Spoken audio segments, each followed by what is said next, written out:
বন্ধুরা, welcome back to my channel Rajshree's ব্লগে তোমাদের সবাইকে জানাই অনেক অনেক স্বাগত জানিয়ে আজকে আবারও একটা নতুন ভিডিও শুরু করছি। তো আজকে আমি কিভাবে আমি চিকেনটা রান্না করি তোমাদেরকে আজকে সেটাই দেখাবো। তো চলো রান্নাঘরে যাওয়া। তো দেখো আমি চিকেনটাকে ভালো করে ধুয়ে নিয়েছি। এবার আমি চিকেনটাকে ম্যারিনেট করব। তো প্রথমেই আমি দিয়ে দিলাম হচ্ছে 1 চামচ হলুদ গুঁড়ো, আর দেব হচ্ছে স্বাদ মতো একটু লবণ, আর দেব হচ্ছে কিছুটা সর্ষের তেল। দিয়ে আমি ভালো করে ম্যারিনেট করে রেখে দেবো কিছুক্ষণ। তো চলো ভালো করে মাখিয়ে নিই। তো আমার চিকেনটা ভালো করে আমি মাখিয়ে নিয়েছি। তো চলো এবার চিকেনটা রান্না করার জন্য আমার কি কি লাগবে তোমাদেরকে। তো এখানে দেখো আমি কেটে রেখেছি হচ্ছে আলু, পেঁয়াজ, আদা, রসুন আর টমেটো আর কিছু কটা কাঁচা পাকা লঙ্কা। তো এখানে আমি এগুলো, তো এবার আমি এখানে একটা মশলা পেস্ট করব। তো আমি বাটিতে দিয়ে দিলাম কটা আদা কুচি আর কয়েক কোয়া রসুন, আর দিয়ে দেবো কাঁচা লঙ্কাগুলো, আর দেবো কয়েক টুকরো টমেটো আর একটুখানি পেঁয়াজ, আর দেবো 1 চামচ জিরে। দিয়ে ভালো করে এটাকে আমি মিহি পেস্ট করে নিয়ে আসবো। তো এখানে আমি কড়াই চাপিয়ে দিয়েছি। এবার আমি কড়াইটা ভালো করে গরম হয়ে গেছে। এবার দিয়ে দেবো আমি কিছুটা সর্ষের তেল। দিয়ে আমি আলুগুলোকে ভালো করে ভেজে নেব। তো চলো আলুগুলো ভেজে নিই।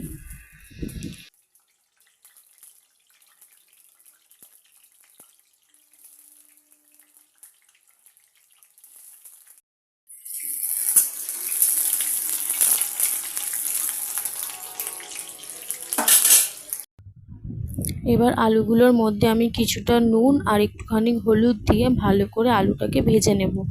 তো চলো ভালো করে ভেজে নিই।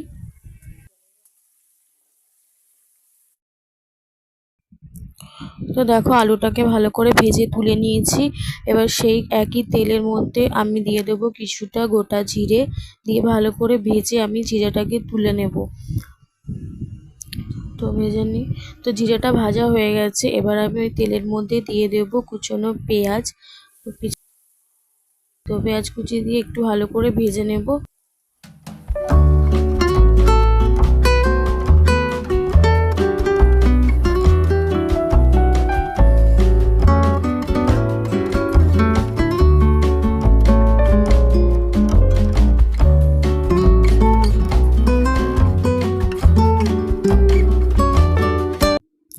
তো পেঁয়াজটা আমার ভালো করে ভাজা হয়ে গেছে। এবার ভাজা পেঁয়াজের মধ্যে আমি দিয়ে দেব বেটে রাখা মশলাটা।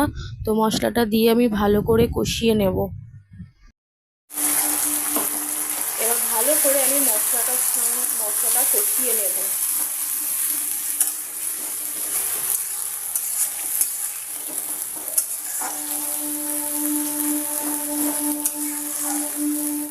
তো মশলাটা ভালো করে আমার ভাজা হয়ে গেছে প্রায়।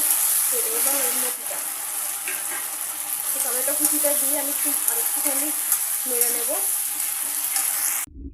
তো মশলাটার মধ্যে আমি টমেটো কুচি দিয়ে দিয়েছি। টমেটোটা ভালো করে আমি নরম হয়ে গেছে। এবার ওর মধ্যে আমি গুঁড়ো মশলা দেব, লঙ্কার গুঁড়ো, হলুদ গুঁড়ো, আর দেবো একটু জিরের গুঁড়ো। দিয়ে ভালো আর দেবো হচ্ছে স্বাদ মতো লবণ। দিয়ে ভালো করে কষিয়ে নেব।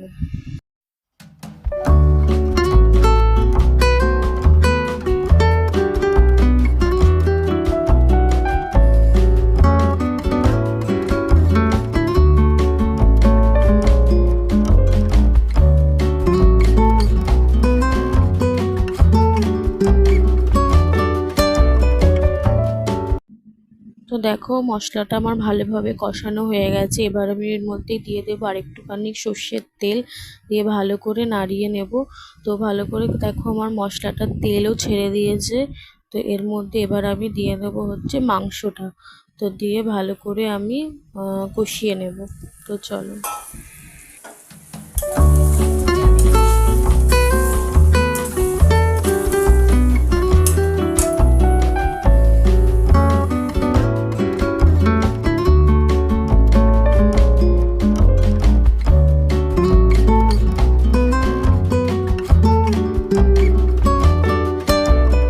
মাংসটা মশলাটা ভালো করে কষিয়ে নিয়েছি, নিয়ে এবার আমি কিছুক্ষণ চাপা দিয়ে রেখে দেব।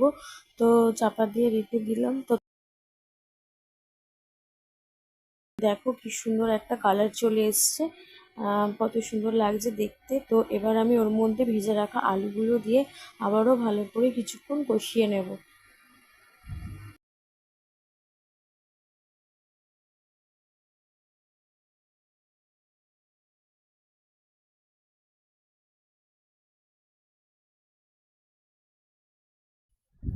তো দেখো মাংসটা ভালো করে আমি কষিয়ে নিয়েছি, এবার আমি ওর মধ্যে দিয়ে দেবো জল।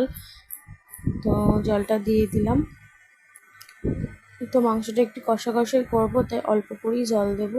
দিয়ে ভালো করে মাংসটাকে নাড়িয়ে আবারও কিছুক্ষণ চাপা দিয়ে দেবো, দিয়ে মাংস আর আলুটাকে ভালো করে সেদ্ধ করে নেব।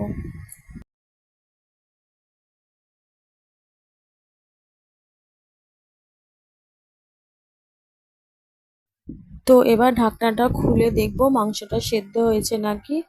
তো চলো ঢাকনাটা খুলে নিই। তো কত সুন্দর দেখতে লাগছে দেখো। তো মাংসটা বেশ ভালোভাবেই দেখি হ্যাঁ আলুটা ভালোভাবেই সেদ্ধ হয়ে গেছে। এবার আবারও কিছুক্ষণ ভালো করে ফুটিয়ে নেব। তো ফুটিয়ে নিয়ে এবার ওর মধ্যে দিয়ে দেবো হচ্ছে ভেজে রাখা জিরেটা। যে জিরেটা ভেজে রেখেছিলাম সেই জিরে ভাজাটা দিয়ে দেবো।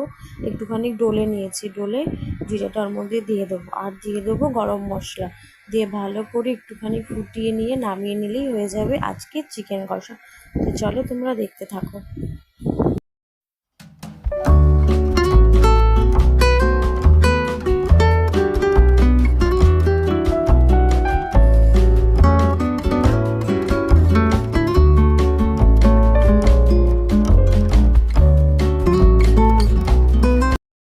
তো আমার চিকেন রান্না করা হয়ে গেছে। তো কেমন লাগছে দেখতে অবশ্যই কমেন্ট করে জানাবে, আর ভালো লাগলে সবাই লাইক করবে, শেয়ার করবে, আর আমার চ্যানেলটা সাবস্ক্রাইব করে আমার পাশে থাকবে। তো চলো আজকের মতো এই পর্যন্তই, আবার দেখা হবে নতুন কোনো ভিডিওতে। তো সবাইকে টাটা।